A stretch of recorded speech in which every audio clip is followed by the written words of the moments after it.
Hey guys, welcome back to the Another Excuse podcast. I'm your host, Byron Greeley, and today's guest is Kevin Tewis, the founder of a marketing consultancy called Starbridge. Starbridge takes a data-first approach to marketing and helps their clients understand even who their ICP is for a start, before getting into the nitty-gritty and releasing some iconic marketing campaigns.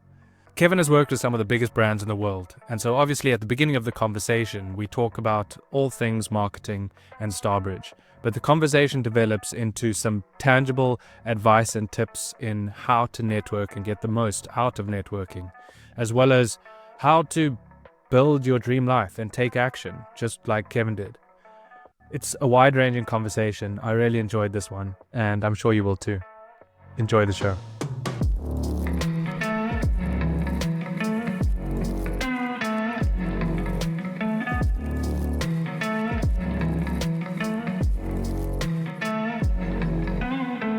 Hey, Kevin.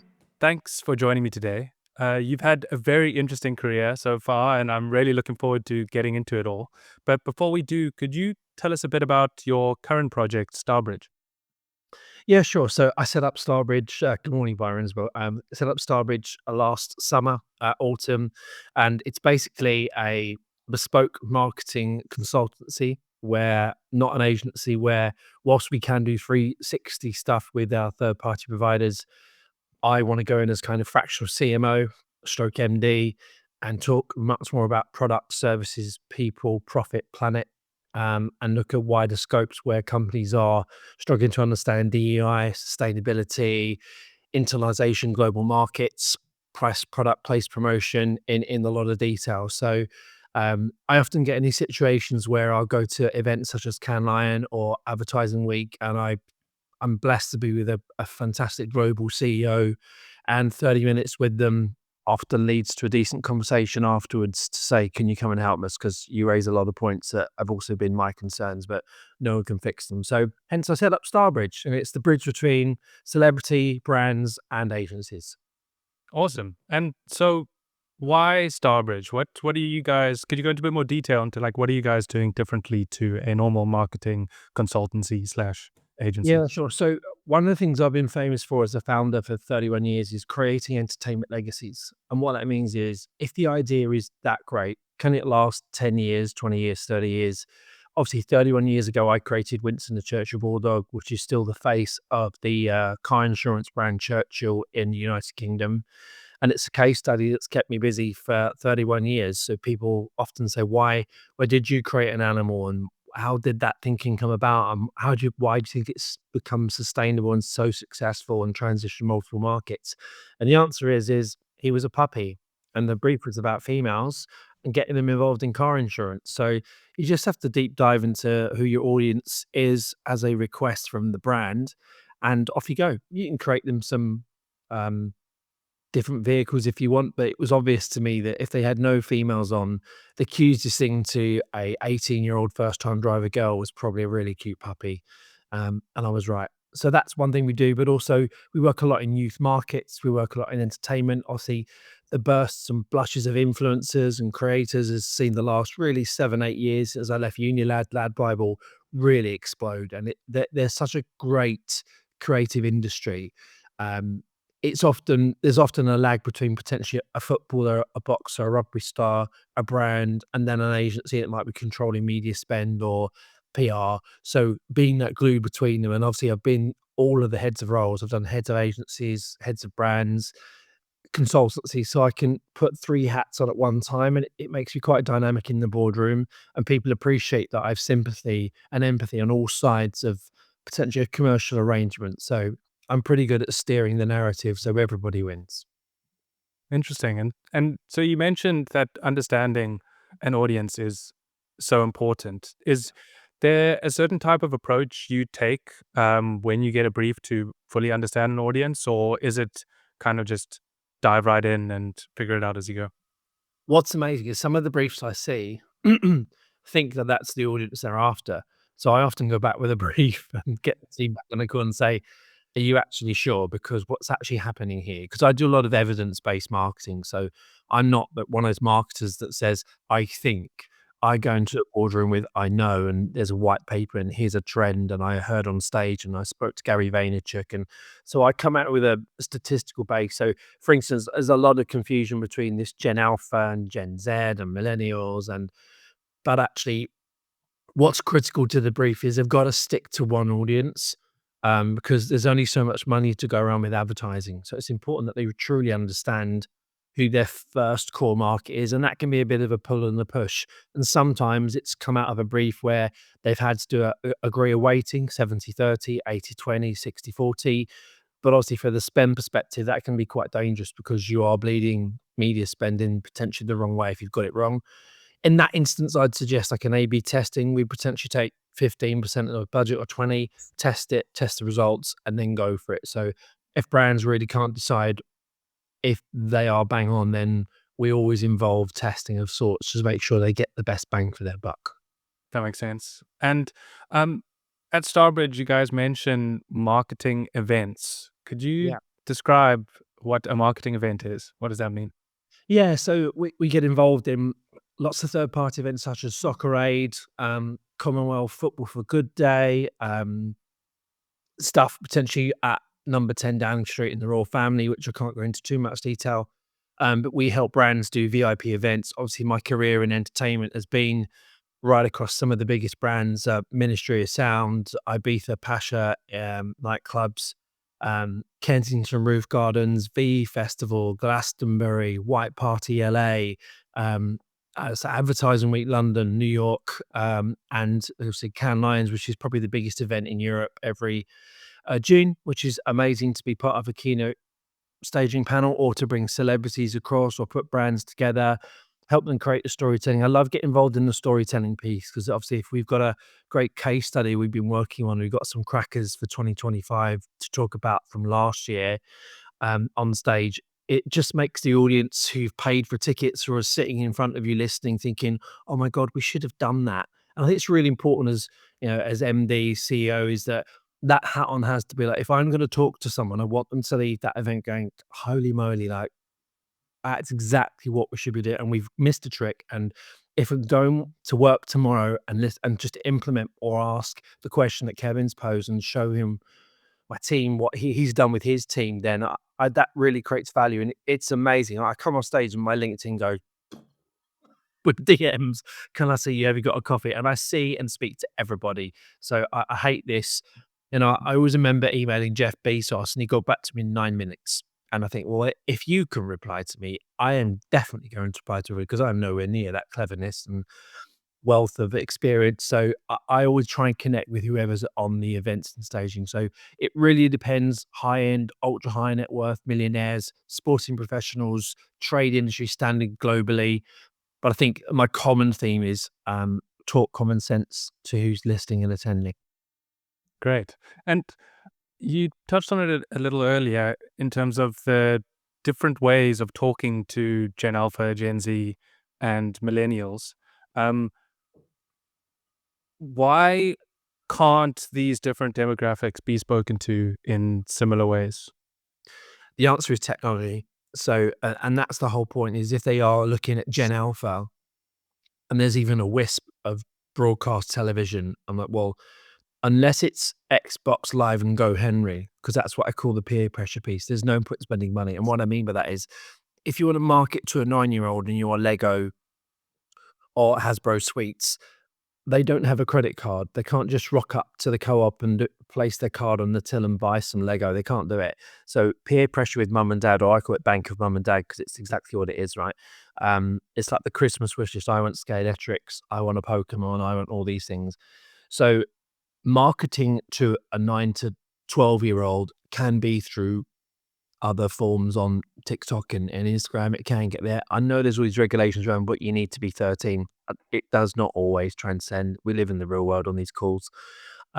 So the youngster child, and I have 2 children, sees the amazing products such as Waggy Waggy or Pokemon or whatever it is, or the Grinch. And then the next question is, Dad, I want one. So it's just, again, really important to understand why that is. But technology is really the difference in all of them, because you can kind of break the 12, 24, 34, 44, 60 audiences into diverse. You can start a television with 60, right? 80, 90% of people adore television still. They're not changing their Sky broadband package. They love it. But you get midway and there's a high mix. You've got social media, you've got live events and football matches, you've got O2 arenas, you've got media board buds, you've got leaflet drops. So you've got Domino's Pizza do still really well on leaflet drops through people's doors. So it's kind of understanding the platforms, and I mean all platforms, digital and paper, right across in the mix, and just having a better understanding of um, how that audience is engaging with that content. And they then change from food to travel and fitness. So you'll see Instagram does so well on beautiful locations, right? Bali, Thailand. How many times did you scroll through Instagram and gone, I want to be there? Like, oh my God, that is so cool. Why are they doing it? It's because it's that 2 to 10 second teaser of the Bali beach or Thailand, Phuket, and you just go, oh, I know it's going to be £8,000, but I'm definitely going there. What happens? Follow. And that's what they're trying to build a database. Yeah, that makes sense. So would you say that the two ends of that spectrum are actually slightly easier to market to than the demographics in the middle, like the Yeah. TV and then the internet youngsters, but there's a blurry middle that's harder to nail Yeah, down? it is tough. It gets a little bit easier if you define it. Let's take the really obvious one. If you are targeting football, you are going to get a naturally male skewed audience of a certain age who are buying tickets to go to club events or donate to things like Soccer Aid, for example. They are still family orientated, but the person who's buying the product is definitely over 30, and they're likely to be a male. That is changing thanks to all the brilliant stuff that's happening in women's sport. And I'm a huge fan of diversity in sport and football. But the media mix gets easier per product and service range. It really does. For example, if you were going to buy a subscription to Dropbox, I think that's quite easy to target. You know exactly who's going to be after that. Tech entrepreneurs, right? Founders, male and women, they're going to be of a certain status. They've probably got some seed funding, so they can all afford 70, 80, 90 pounds a year, maybe 200, 300 on business, maybe 1,000, depending on the size of the gigs they want to hold. So again, the product and service verticals really help you line down the media channels and technology where they're viewing to buy. Yeah, that makes sense. And brands still seem to spend hundreds of thousands on TV advertising, but they seem to be trying to speak to demographics that aren't necessarily watching TV. So, would you say that's really important to make sure that the TV advertising is worth it? Because isn't TV advertising quite difficult to sort of track exactly to the purchase? Yeah, it is. They've got better because the evolvence of something like, not just to pick them out, ITVX, because it's a digital platform, it measures digitally who's watching for how long. So it's taking them on that board that YouTube, who were brilliant first when they were first do this, is how do we measure a digital view? What's the engagement? I always remember at Unilad, we would measure to brands seconds in tens of did they watch it 30 over a minute, and then the lives. And that's happening now for all of the products such as Sky and so ITVX. So the bridge is getting smaller. What was really interesting was I noticed that it was 2 years ago is that ITV, I think, were the first channel in the world to get children back onto TV. And what I mean by that is they have a show called The Masked Singer, and probably didn't come from a strategy meeting back in 2019 or whatever, it's pre-COVID. But in kind of 2021, the show turned children audiences back into the family room. It gave family time. I heard a talk about this. It was absolutely amazing. The stats on stage were just incredible. So they wrote to re-bridge the content that would be kind of mums and dads and grandparents at the weekend on a Saturday night because kids are up at 7 o'clock, through back into digital seamlessly. I don't think it's been repeated since. I've not seen a show that had and still has the results that it does. Um, so I think it is really important to get the mix right, but it's not impossible. But just again, it's per brief. And then even per brief is the want of the CMO, for example, he or she will be like, well, I'm looking for this. So you can also almost sometimes give them all the stats in front of them, but their core purse to spend $1 million is still over there. And sometimes they're the client and they're paying. So you have a go for them. Yeah. Some Yeah. listen, most listen. I'm pretty effective on negotiations. So I'm like, yeah, come on, you're going to waste your money. And if I feel that strongly, I'm going to be honest with Starbridge, I'd say, I don't want to work with you. You don't understand what you're doing. It has effect on me next year on a stage, on a global stage, talking about, and someone from who says, yeah, but you handled that night campaign dreadfully. That was your gig and that bombed. So I am really strong with them. I'm like, yeah. And I have turned 2 gigs down last year and they were quite unhappy with me.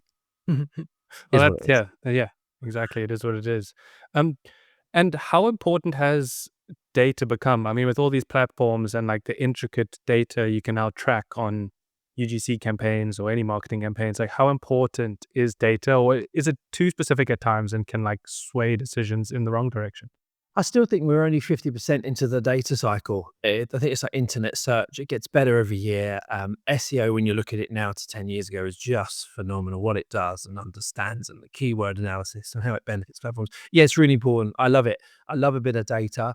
What I don't like is when a really rubbish Christmas TV advert in England, which we just gone through, I'm not saying they were rubbish, but I'm just saying if they're not performing, the data is skewed because they all run around the boardroom. Oh, I didn't perform. Well, if you really got around the table in March when they kind of signed off every Christmas advert, if the concept was absolute rubbish, don't expect to get good data. And I would say that to someone like the best in the business is Octopus Energy, and I'm not just putting them out because I'm being paid by them. They are the best at that. Like, if you even email the CEO, he will get back to you on the same day.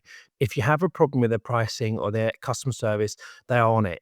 And I think customers know really quickly through your trust pilots and through data if you are starting to win awards, which, um, at these big consumer facing products, and you get to work with Martin Lewis, or he showcases you on his show and says, NatWest Sabre ISA is the best in the UK. Guess what happens? People listen really quickly and they go, well, let's give them the £5,000. Let's just not even bother with us. They're just clearly not making him impressed. So data was great. My only concern with data, and I say this a lot, is that data can be really manipulated. Sorry, it can be really badly interpreted because the content idea, the visual, the video, the messaging, the wording, the offer, the price to the audience was wrong. So your data can naturally be performing terribly and people lose their jobs over this stuff. So I always say that whilst data is king, content is even greater than the king. It's like the emperor. Above it sits a hierarchy of if you get that bit right, kind of everybody buys it. I'm gonna take you back to Winston the Churchill Bulldog. I had no idea that young teenage lads would buy car insurance, or dads, or mums, or grandparents, but everybody fell in love with the dog. But the task was 18-year-old girls, how do we get them to buy car insurance from a stuffy old English out of date brand? And the answer was from a puppy. So the data that was measured for 31 years has all been about a cute bit of content.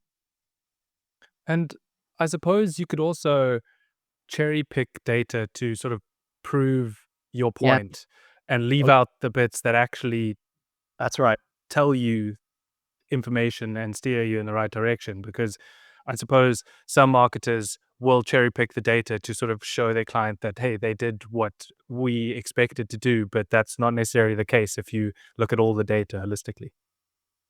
That's it. I think an important point to raise here is that cherry picking data comes down to two things. There's only ever really been two ways of marketing. And what I mean by that is either the brief is lead generation, so pure sales, or it's brand awareness. And it's that mix that's really important to understand. Again, back to the link to data, back to the link to content, back to the, well, we're using this bit of data. Well, that's great. But was that for the brand awareness? Because if it is, then that's fine. And it hasn't performed greatly. It's probably because everybody knows that Sure do shaving or deodorants, or that's cool. But if it was just to generate sales of blades or alcohol or sunglasses, then it hasn't performed either. So I spend a lot of time working. You would imagine, I work with some crazy people in the world, and the amount of people that get aim and objective wrong. So Yeah. yeah, our objective is, I don't know, to change the world. Well, that's an aim. An aim is what we're trying to do. An objective is how are we going to get there. So that's an aim. How are we going to get there? And no, I don't understand what you mean. Well, great. You want to change the world. How are you going to do that? Is that donate to homelessness? Is it going to promote young children to be better welfare in the state? Is it to educate the world on mental health? And then when is that going to go through Instagram, BBC, is it Sky TV, into schools, into events, into press, PR? Who's your ambassador? And honestly, once I get into that other conversation, they're sitting there with brain ache, and they're like, "Oh God, this guy's gosh." But I have this rule: you might not like what I say when I meet you, but in a year's time, you'll thank me in the pub or restaurant or holiday beach wherever we meet and say, "You were the only person to tell me the truth. You were not frightened of me, and I didn't listen, and I'd like you to come back on board." That's happened a few times. Oh wow. Yeah, that's really interesting. And I'm curious about trends too, because uh, a lot of people always feel like they're lagging behind and they're trying to keep up and hop on trends.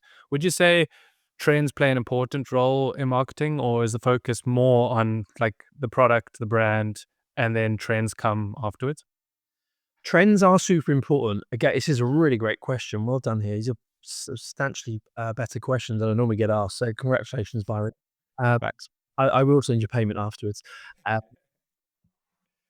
so, here's why trends don't normally work within the big companies. So let's take Procter Gamble that own 200 beauty products, shampoos, washing ups, and then someone like a Ford car or Ferrari, like they've spent a year creating a new soap, or 3 years with the vehicle, or if you're a king and making a new game around Final Fantasy or Call of Duty 9 or whatever they're up to, they've taken 3 years to create a digital product with animations and sound. They can never be part of a trend. It was signed off in 2001. Disney Pixar, how long does it take to draw Shrek? I mean, we know it's about 4 years, right? So if we were going to turn Shrek into a suntan Shrek because everyone's into spray tans or mankinis, like that can't transcend, because by the time they get it into the mix, it doesn't work. So trends are really cool on what I call the real front end consumers, the ice bucket challenges, pardon me, the TikTok dances. They really work and they're fun things. I don't think too many trends work upfront to probably really persuade a brand's product or service to change its tack full swing. There are some really examples, like I think Colin the Caterpillar, which was M&S, I believe, wasn't it? That they kind of created the trend, and then the trend went on, and the trend's still going on. So I prefer those strategic trends that are born from an idea of really cool stuff. I think M&S are doing brain food at the moment. I really liked, I saw their Christmas documentary. Obviously, last year looked after Tommy Fury at Alpha Talent, and he was some of the face of their business. And he did really successfully on getting younger, 25, 26, 27 to buy from M&S for the first time. That really worked in M&S food. So I like brands at M&S that think about what happens next year. Christmas, again, coming back to that, is what is next year's trend? Absolutely no idea. I don't. Do you? No one does. We have no idea. We don't. Yeah. It might be more sustainable trees. It might be more solar efficient LED lights. I have no idea. But it will probably be around something like Elf on the Shelf, or Good Seasons Greetings, or Better Foods for your health, or tackling diabetes. Or so there's some basic premises or evidence that's working. Brain food being a good example, because that's a brand new one. Never seen that. So trends are important, but I think they're more fun moments to lighten up potentially our complicated world online. That's a long answer. Sorry about that, but it was quite a deep question as well. No, yeah, that makes sense. Thank you. And before we go back to the start of your entrepreneurial journey, I feel like it's timely to ask about the TikTok ban, as it's become one of the best platforms to advertise on. Like, you're seeing the numbers grow exponentially compared to Google ads or Meta ads. But and just for context, the ban came into effect yesterday, when we were recording this conversation. So Yeah. what do you think will happen? Do you think it'll last, or? I've just seen on the news this morning that Donald Trump stood up and said the ban's off. So that was a 24-hour ban. He will undo that. I mean, it's dreadful, really. I mean, look, we all know there's dark data. We all know there's dark platforms. I mean, whether you like it or not, Mark Zuckerberg's decision to rewind the very strong guidelines and have just a community, everyone's going to have an opinion on that. And whatever I say today is not going to change that. So, as consumers, I think we just got to get better at, if we don't like what our platform's doing or saying, or just don't engage, or just leave. like, I don't know what the big problem is. Like, everyone's up in arms. Well, just if you left in millions, the platform can't advertise because the numbers are down, right? If you really feel that strongly, whatever the criticism is of the platform, if you left in droves, they would they would replace the chief exec, or it would be sold and it would become something different. So I think it is a shame because I'm sure TikTok, whilst it has harmful content on it and they've got to get much better at it, I think the general consensus is, um, kids and adults. I read a stat last year in June, 6% of the United Kingdom over 25 joined TikTok. I'm like, 6%, that's millions of people in 1 month. It was 3 point something million, I can't remember the number now. Apologies for the accountants who are listening.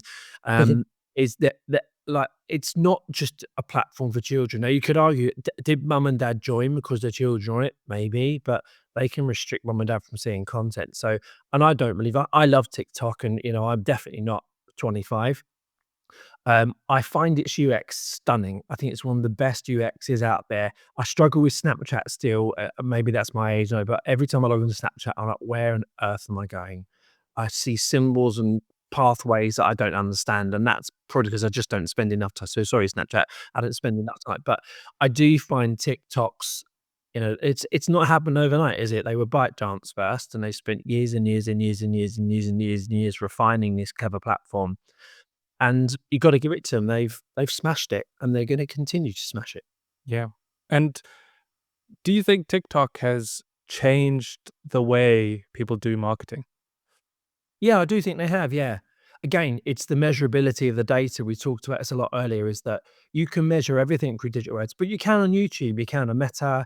So, all the big giants understand that measuring data is great. I just think, again, if traditionally you think about, right, I want a TikTok campaign, my head's already thinking, well, under 30. If you really want to go after audience hard, you're going to get a really good pool of people who are under 30.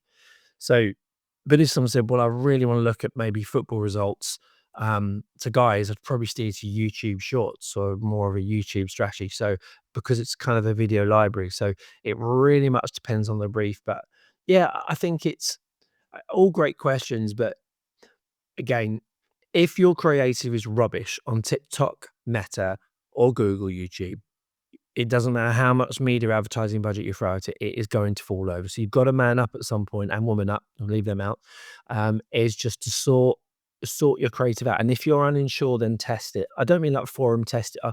I'm not too much of a fan of these, send it out to 10 people and ask them what you think. You need a much more comprehensive strategy around testing, and it's multi-market, multi-faith, multicultural, to get a real sense of whether that product lies, which is why there's been so much as a birth of like black-centric brands and content. Black LinkedIn, which I launched last year with my good friend Toby over in London and Cannes, was amazing because I was the only white person in a room full of black people listening to their differences in business compared to white people.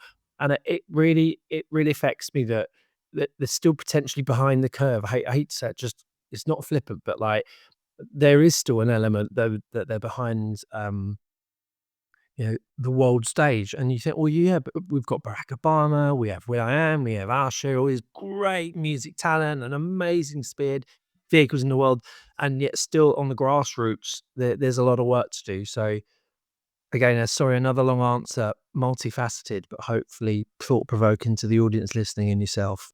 Definitely thought provoking. And I'd actually like to go a little bit deeper on one thing you said. In terms of testing, do you have some sort of set approach, or how do you go about testing if you're unsure which market to go after? Yeah, I suppose it comes down to, is it a video? Is it an image? Is it an event? So what kind of, let's say it's an event. We were thinking of doing to the LGBT community in London, and we wanted to do something different for Pride. What would that look like? So, for example, if we were testing what the experience is, and obviously a lot of the event stuff is in experiences, would you like to see more themed things, like a bit more Winter Wonderland? Would you like more kind of hubs of amusements? Would you like to see more of a business center where you can celebrate businesses together with tents? So think of like Formula One, where they've got like the champagne tents and the hospitality. Could that be done? That's a kind of separate thing. The Hilton at Park Lane do that a bit quite well. And then could it be more medical stuff around, HIV and sexual testing? What could there be more hubs around that? So those are just three things that just come straight off the top of my brain that if we were to test, we'd probably go through a newsletter, we'd probably poll people on the streets, we'd ask the community via an advert and probably Facebook targeting on that one, and get a sense of what they want. And or if you've got an existing database that are very active, you can use Twitter for that one, or X. I still struggle to call it X. I still love the name Twitter. It's so strange, isn't it? Yeah, it Um, is. so there's multiple ways of polling, but they do work. Again, to use Martin Lewis, if you look at his poll results that he does on X, firstly, I normally always agree with the one that I said yes to, but it's great to get a sense of most people with most common sense and most good values do go for the answer that you generally think is a human being. That does feel right. That's the right answer. So that's how I go about one example off the cuff. Great. Yeah, thanks. Thanks for explaining that. Now, I'd like to rewind the clock a bit and go back to the beginning of your entrepreneurial career. How did you get into entrepreneurship? So, when I was 15, I had work experience at school, which for those that know is you get sent to a supermarket or a company to do 2 weeks work experience and, to show my age here. And I didn't want to work in Tesco, which was my school's idea of 2 weeks working for someone. I was like, oh my God, not for me. I'm more creative arts. So at 15, I took the train to Sunningdale, which is a very affluent area in Berkshire, when my favorite pop group was called Five Star at the time. They were a five-piece black group, and I was obsessed with their music. And I rang the doorbell and asked for work experience, and I got it. And I was really nervous. And at 15, my parents were not the coolest for me to just go off a train in Berkshire. You wouldn't do it in this day and age, that's for sure. And I came back with a job. And it was probably that point I was like, okay, being a little bit ballsy when you were not happy with what the options were delivered to you is okay. You didn't offend anyone. No one got hurt. You did it with huge integrity. And working 2 weeks with them, I was involved in a recording studio. Of course, they were a music group. So I got to look at drums for the first time and keyboards and £1 million studio desk that was about 40 feet in length and Lamborghinis in the drive and Rolls Royces and celebrities everywhere. Bobby Brown was there, and you just think, flipping hell. So at 15, it shapes your brain. So I just become a sponge. I looked and listened and learned, and we stayed friends for years and years and years and years afterwards. And then I realized that music content and video, even back in 1989, was so important. Like the two really connect. They spent a lot of time visualizing their routines and their outfits, and it matched the music. Like it's kind of every brief to themselves from their own thing because they were writing their own music as well as working with the songwriters. That whole brand creation, the whole brand strategy, even though we didn't even know these words, they were already doing it. And so was Janet Jackson, so was Michael Jackson, and so was Paula Abdul, and so were New Kids on the Block. And it was the first time I really got to see marketing, but at the most tactical, tiny level you've ever seen in your life. And that absolutely blew my mind. And it was the best lesson I've ever had is like, I'm watching Disney be Disney live. And like, wow, what a place to learn. So suck it up. And I did. Oh, That that's was the amazing. And you said you were really nervous, but I still feel like it takes a lot of balls and confidence to get on that train and go knock on someone's door.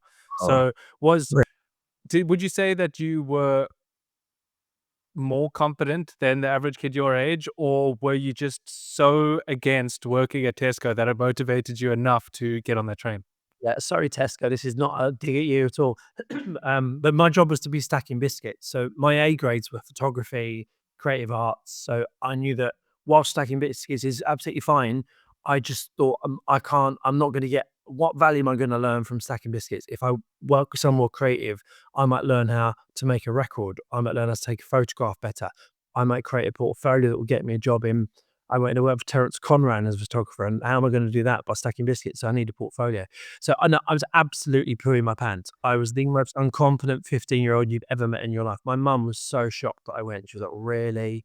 Well, what on earth are you doing? This is really out of you. And I was. And I was doomed for failure, by the way. Even on the train now, I was like, you're going to fail. You're going to fail. This is not working. It's ridiculous. How embarrassed you're going to be tonight when you go home to your family dinner and they go, heh, heh, heh. And to go back and go, here's their phone number. You and dad have got to go tomorrow to negotiate a deal by Monday morning because I start Monday, which my parents were like, whoa, no way. I was like, yep, we're going to the multi-million-pound mansion in Ascot tomorrow, and you guys have got to broker me a deal. But over. And that's what Well, happened. I had no confidence. I was the most unconfident thing you'd ever see. Must have looked like an absolute wimp on the day. I was like a wet drip. Oh God, I just terrible. And I struggled with confidence all my life, really. I think I've cracked it now, but it's taken me decades to get it right. Speaking in front of people, approaching the most famous people in the world, like you have to have. I don't. It's balls of steel because look, I've worked in the music industry. It's full of people that quite a lot of them I never want to see again. And I'm not that arrogant, weird person. So I'm very kind and very humble. I help lots of organizations. When people meet me, they don't expect me to be this kind of just just sincere person. And my family have always taught me to be that kind of person. So I think perhaps being this nervous nerd and absolute fool of a child, maybe that kept me sane and safer for longer. Don't know. But I say to people, being humble is the greatest skill on earth. I think it's so interesting that you say that you were so nervous because a lot of people relate to that, but they don't actually take action.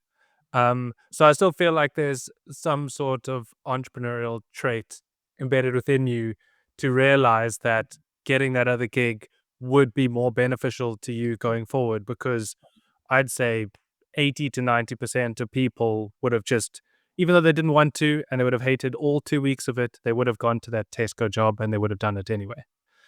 Yeah, you're probably right. I think my whole life has been I've had a dream of what I wanted to be in my career, and my dream was so rare. Like I wanted to be a photographer and a music producer globally, right, and have number one records. I did all of that, and I have no idea where the dreams come from. In fact, I probably feel I've come from Mars, from some kind of weird alien. But I've let that dream bolster my entrepreneurship, and that really is. You're right. There is a link. There has to be a link. Good question, because no one's ever asked me this, Byron. You're really into my brain today. Thank you.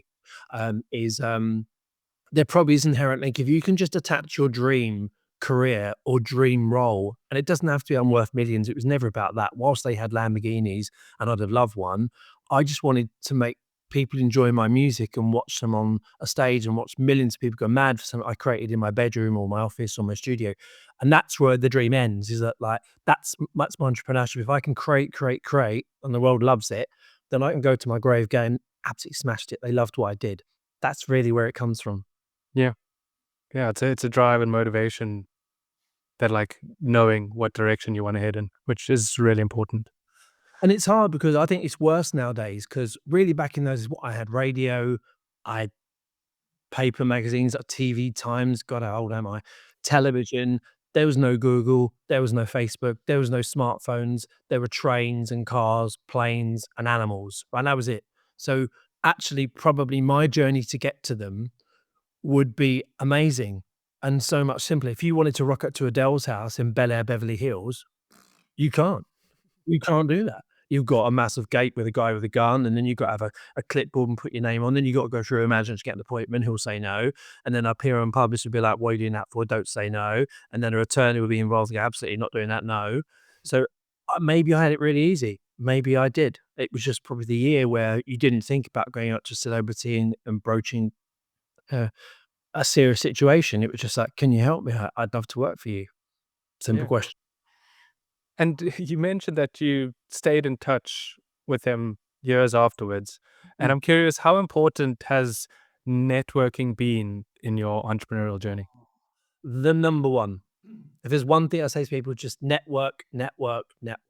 It's so amazing. Some of the people that were around me who were 15 at the time went on to be incredible people in the music industry, not just artists, executives, running companies like Universal Music. It's so funny because I met a woman just literally before Christmas on a campaign with Gary Vaynerchuk. And I said to her, "I think we know each other." And she was like, "Yeah, you working in Ascot back in the day?" I was like, "Yeah, she's global director." And I'm like, "Flipping hell, it's like it's been 30 years." It's like, "Hi, how you doing?" So we're going for dinner next month, and I'm so thrilled that she's done so well and that I've remained consistent in my approach. But yeah, honestly, a networking kills people. A lot of people DM on me on LinkedIn and say, like, what's the tips to networking? I was like, firstly, be yourself and Mhm. don't attend every event. And it's a whole thing with LinkedIn. It's like, attend this seminar and listen to this podcast and go to this and spend 50,000 quid. No, no.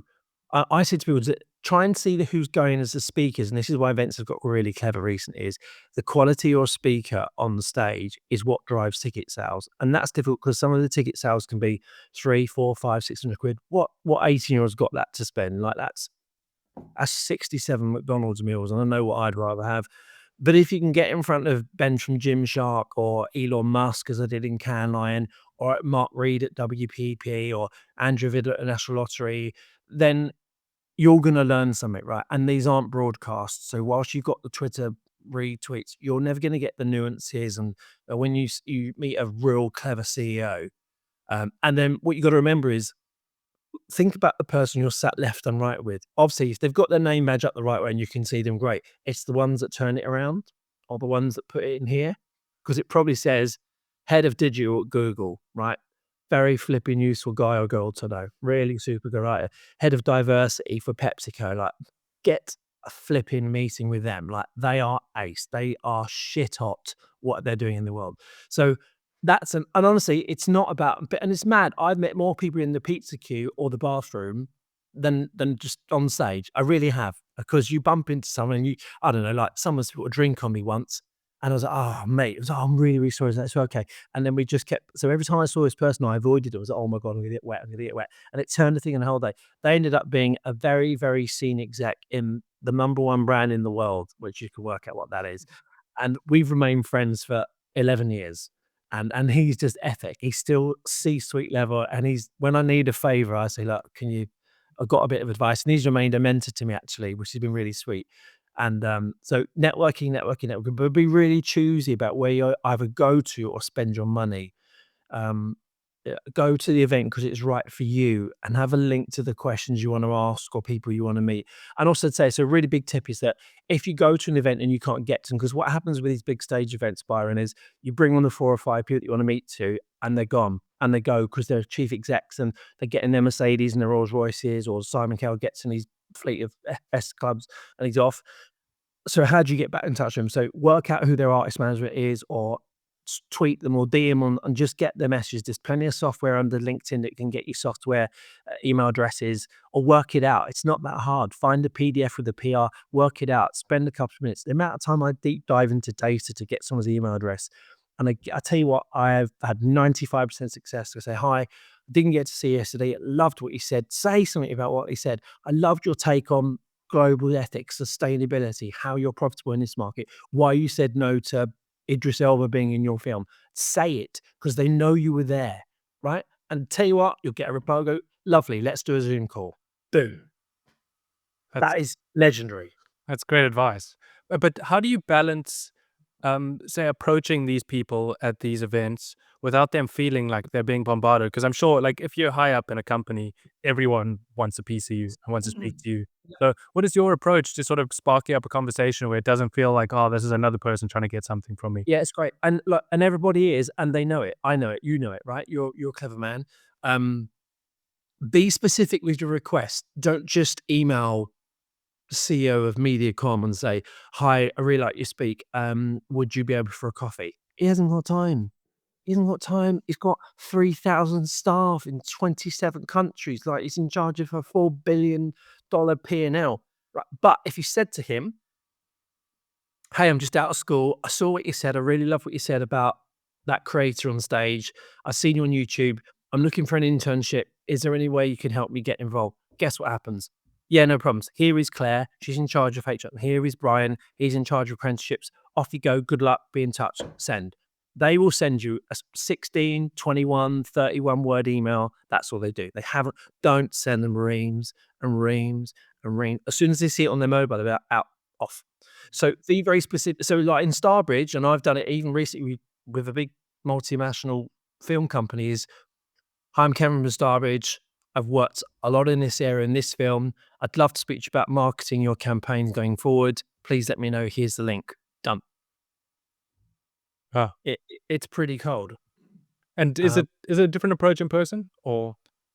No, it's an elevator pitch. I mean, people told you, Richard Branson, Alan Sugar, Elon Musk, just hit me what you need. But they actually admire you if you don't bullshit them. They hear it all the time. They get it. But it's the people that cut through, go, hey, I really love what you're doing. Don't do that. Don't do that. That's like, oh fuck, here we go, one of them. Just say, I've seen you, I've heard you, I loved your opinion I read your white paper, I saw you on the BBC, I really respect what you do. What I actually want to do is, could I work with you on this thing? Or could you get me a meeting with X in your company because I want to do this? Be really bullish. They don't mind. They don't go a seat thinking, oh, Kevin from Kent was really a bit, just a bit nondescript with me. Oh, I'm going to lose sleep. Maybe he wanted money. Maybe he wanted a jar. I didn't ask him. Oh God, I don't think that. They're not. They're not those guys. They're built from warriors. They're steel. They're steel armor. So the only way to get through it is one question quickly with purpose. And it should be your purpose. You're asking the question. They've got you. You've got 25 seconds, right? Head of McDonald's. What do you want to ask head of McDonald's? Work it out. Great. And you said that you weren't traditionally confident growing up, but you've got a lot more confident in recent years. Was there anything that you intentionally did to become better or more confident? That's a really good question. One of the things that I did do is, and again, not promoting at all, is that outside of the music industry, I went back to university. I went to BPP, great university in London. They were the number one private university. And I studied marketing. So I knew that I had marketing in the blood, but I had no official qualifications. And I could see like heads of marketing had all of these acronyms after their name. I was like, what is an FCPF1, F2.74? Like, what the fuck is that? I have no idea. But I soon found out that the Chartered Institute of Marketing, which is a Harvard degree, was the number one marketing badge you could wear in the world. And I was like, oh, I want one of them then. How do I get that? So I researched it and I studied marketing for 2 years. Because of my significant career, I was able to start a diploma level, which is master's level 6. And then I did the postgrad, which is MBA level 7, which is one under doctorate. And then the year afterwards, I got awarded a fellowship. I was one of only 200 people in the world at that point. And I used that. So when I was feeling a bit crap in confidence or just lacking, or someone in the boardroom was like, what do you know? I was like, well, I'm the only one in the room with the fellowship. Honestly, that's what someone saying, I'm the chartered accountant. You'll do as I'm told, without being arrogant, right? And that saved me a few times. And I've been up with decent marketers on a round table. Like, yeah, but that's great. But you're doing the I think, I'm the I know, and I've got the fellowship around it that supports the evidence because I've been taught about market research. So I know how to get the strategic value. And that works at investor level, it works at chief exec level, and it works at consumer level, because the same 3 questions are often asked is, how do you know this is a great idea?